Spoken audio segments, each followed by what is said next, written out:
Ini ialah bangunan SISP.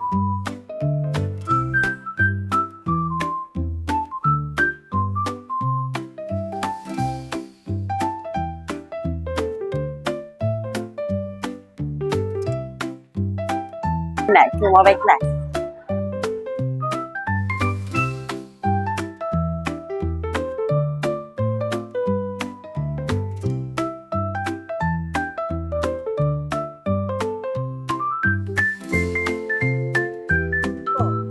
Ini ialah blok E.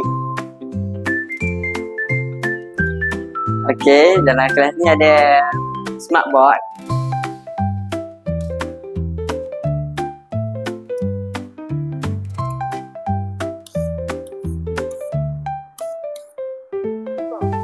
Jadi ini ialah blok F.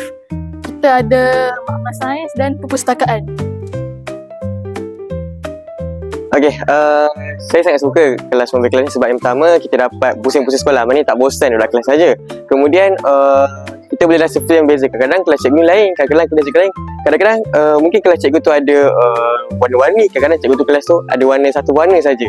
Okey, kemudian kita tak payah nak jaga kelas sendiri, kita tak payah nak kemas kelas ni dan dia tak boring lah dalam kelas saja. Dia boleh exercise, berjalan kan, berjalan jauh-jauh, kelas sana-sana, hujung-hujung, so boleh exercise lah, boleh keluarkan peluh. Saya punya pendapat sama macam yang tadi. Saya boleh track record daily saya berjalan. Macam kita orang kelas yang pagi sampai malam boleh dapat dalam 5 km lebih berjalan pada kelas ini ke kelas cikgu lain. Jadi pada masa yang sama kita boleh jaga kesihatan kita juga, boleh berjalan. Jadi saya memang sure kan lah mobile class ni. Betul? So kita boleh jaga kesihatan kita sama-sama, at the same time kita boleh cari ilmu.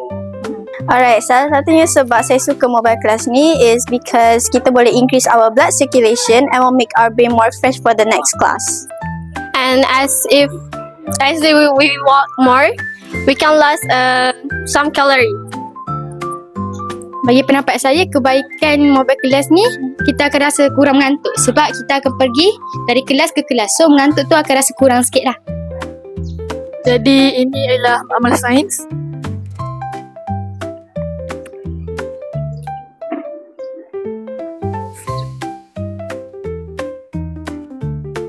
Jadi dekat sini kita ada pada sekolah.